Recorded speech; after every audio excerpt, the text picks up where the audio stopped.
어떤 사람들이 그 리더의 부류에 속한다고 생각합니까? So when you hear the word leader, what do you guys think about? 우리 크리스찬들은 모두 사회를 이끌어갈 리더로서 부름받은 자들이에요. So all of us Christians have been called as leaders to lead our societies. 목사나 여기 찬양단 리더나 이런 사람들뿐만이 아니라 예수를 믿는 모든 사람들은 바로 리더가 되는 겁니다. So not just pastors or our praise team group, but everyone who are Christians, they have been called to be leaders. 그리고 오늘 본문은 리더로 부름받은 우리 모두에게 주신 말씀인 거예요. So today's passage is the word of God given to us today to all of us who are leaders. 자, 지난주의 말씀을 잠깐 정리해 보겠습니다. So let's have a quick recap of last week's message.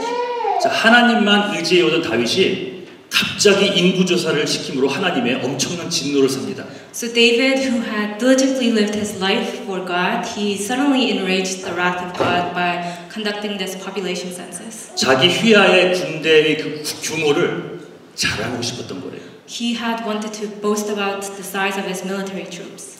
하지만 다윗이 작정하고 내 스스로 높아져야지라는 마음을 품은 것이 아니라 했습니다.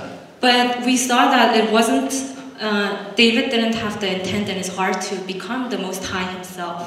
사탄은 지금 이 순간에 예배를 드린 지금 이 순간에도 우는 사자처럼 삼킬 자를 찾아 돌아다닙니다. So and even now the devil prowls around like a roaring lion trying to devour us. 다윗이 정말 아주 잠깐 방심한 틈을 타 사탄은 다윗의 마음을 부추겨 인구 조사를 하도록 만든 겁니다. So the very small moment that David was put off guard, the Satan he grabbed this opportunity and grabbed David's heart and made him to conduct this population census.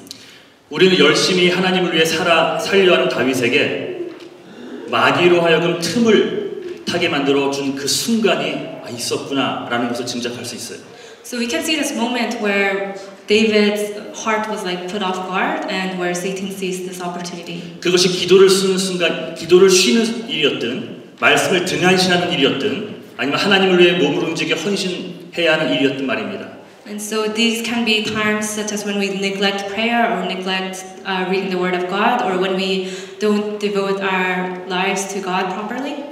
하나님만 의지해야 될 리더인 그가 결국 군사의 숫자나 세마게 하면서 스스로를 자랑하는 자리에 서게 됩니다. So David, while he was supposed to devote his life for God, he fell into this trap and he ended up taking this census. 성경에 자세한 다윗의 마음이 묘사되어 있지 않지만 이런 다윗의 행위는 하나님의 엄청난 진노를 사게 됩니다. So the Bible doesn't fully record all of this, but it's evident that God enraged this incredible wrath upon David.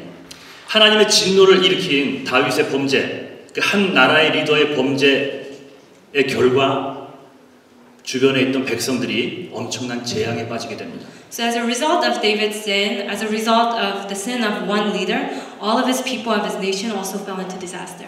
리더로 살아가는 우리는 정작 인정하려고 하지 않지만 한 명의 리더가 바로 서지 못할 때 내 주변에 수많은 사람들이 공경에 빠지게 된다는 사실을 여러분 아셔야 합니다. So we as leaders, we don't want to admit this, but we must know that as leaders, if we don't stand up properly or arise, then all the people around us will fall into suffering and hardships. 한 명의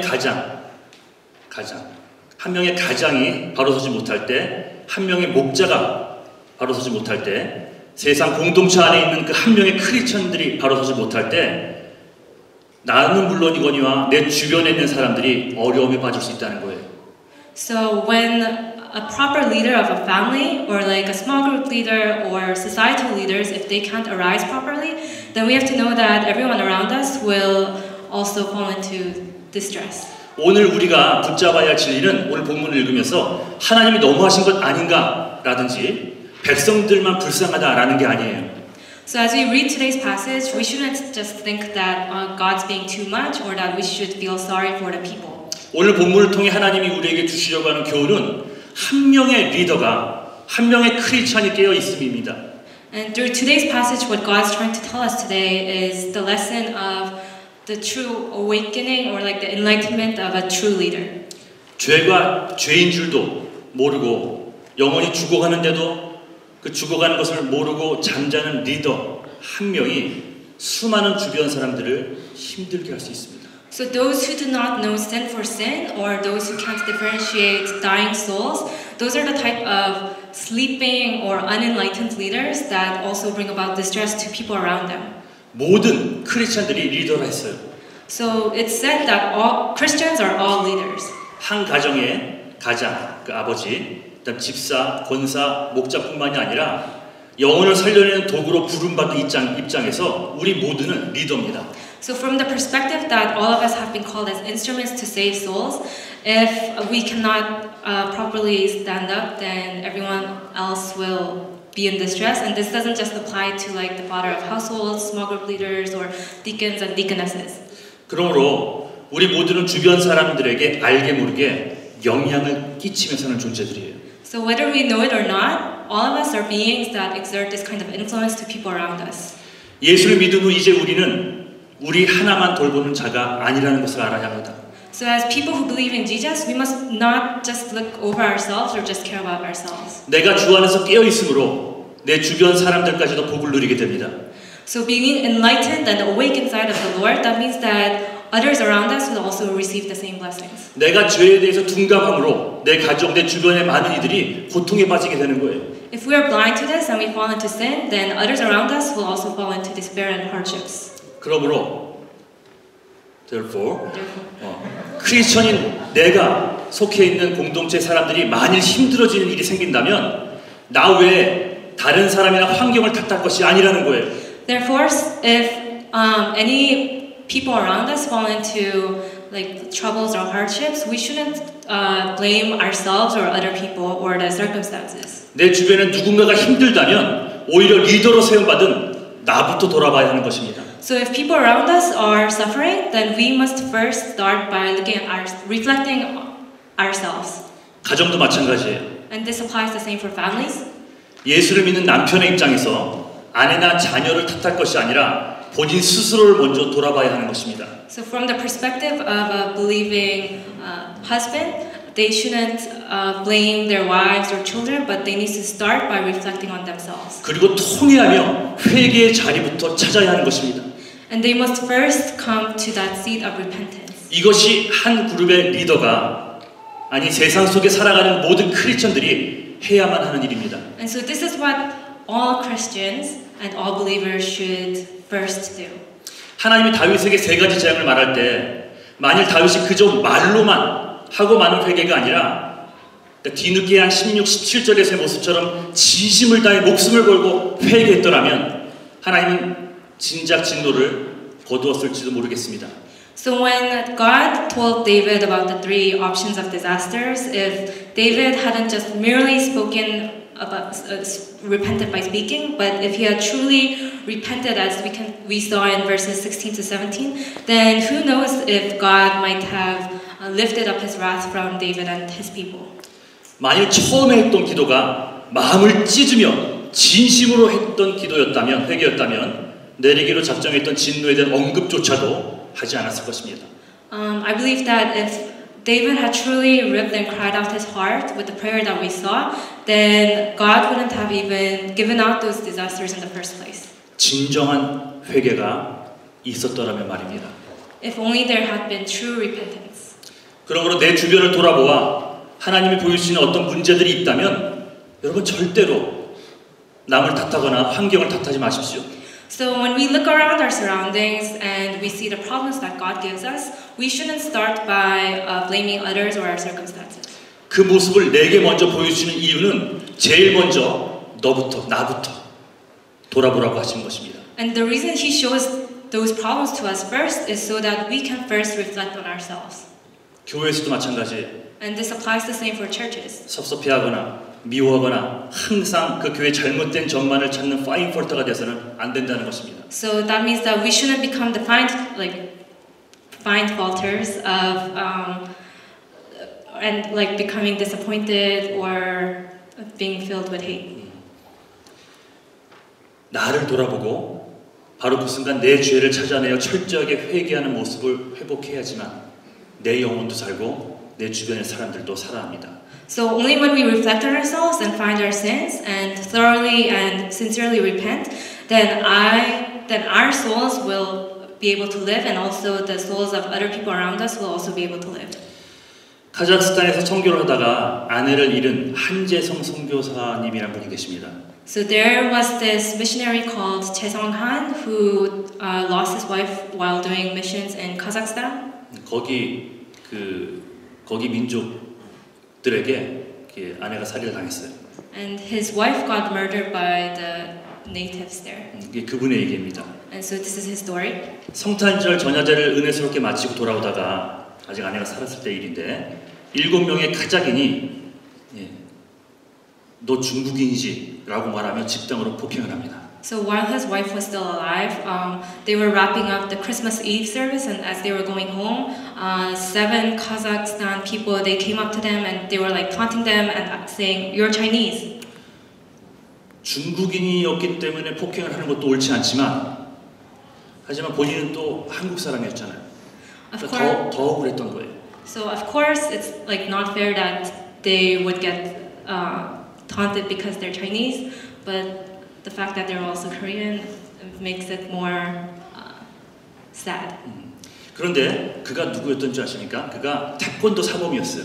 But he was actually a taekwondo master. 4단, 공인 4단. Black belt. Fourth degree. Four. There is some degrees. First, second, third, fourth.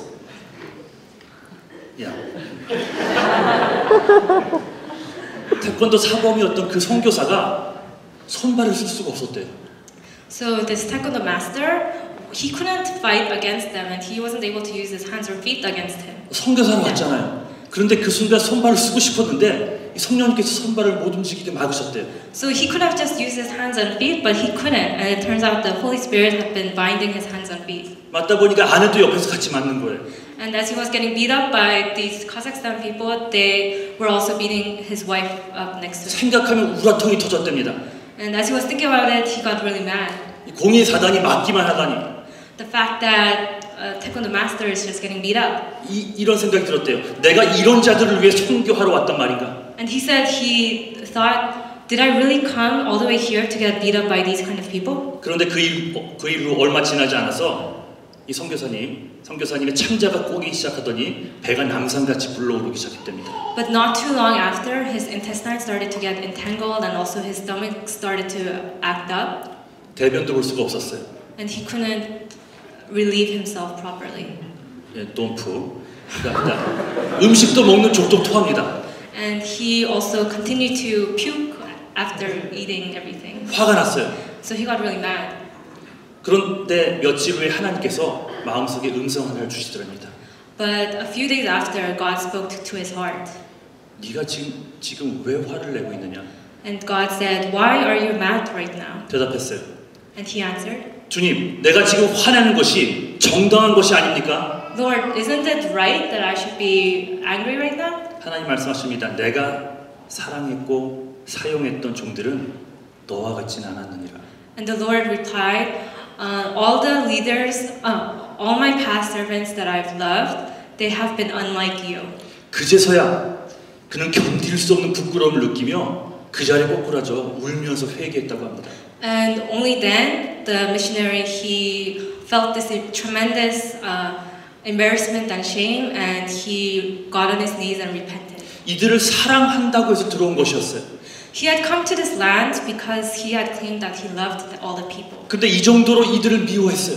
But to this extent, he hated them so much. 하나님께서 이 순간 이 폭행 사건을 통해서 선교사님의 불평을 감사로 바꿔주셨습니다. But through this moment, through this incident, God had changed his heart of hatred to thanksgiving. 폭행을 당한 것이기 때문에 본인에게는 회개할 것 없는 것 같은 상황입니다. And because he had been the one to get beat up and assaulted, it looks like he doesn't have anything to be, he doesn't have anything to repent about. 하지만 그 가운데서도 하나님 주시는 마음을 깨닫고 눈물 흘리며 회개하는 이 한재성 선교사를 통해 하나님은 잃어버린 카자흐 사람들을 한 명, 두 명씩 교회로 불러들이기 시작합니다. However, in that moment, he was able to repent, and through that, God started saving all the people of Kazakhstan one by one. 크리스찬 한 명의 철저한 회개를 통해 그 모습을 보면서 카자흐스탄의 사람들이 예수를 믿기 시작합니다. And through the thorough and sincere repentance of one leader, God started blessing the land of Kazakhstan. 우리가 하나님을 위해서 해야 될 첫 번째 일이 있다면 그것은 회개의 자리부터 회복하는 것입니다. And so if there's one thing we need to restore, that is the position and that is repentance. 말로만 하고 말아버리는 회개 말고 마음을 찢고 내 행동을 바꿔내는, 예전엔 모르는 척했지만 하나님 마음을 아프게 하는 행동들을 샅샅이 찾아내어서 회개하는 그런 모습을 회복해야 합니다.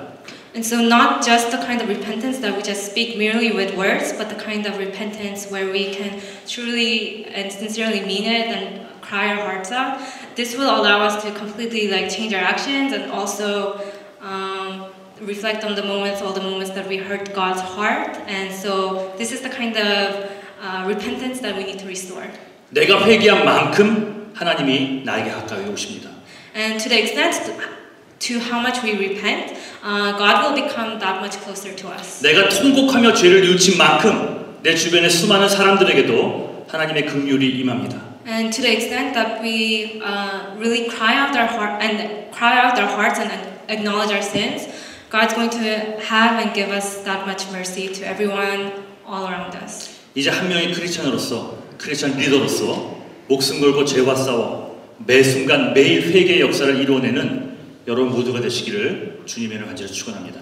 So I bless you in the name of our Lord that you may not forget this fact and that you can live your life as that one Christian leader, staking your lives to fight against this sin. 몸이 괜찮으시면 다들 자리에서 일어나셔서 우리 찬송 한장 And 하겠습니다. so if you can stand up and pray.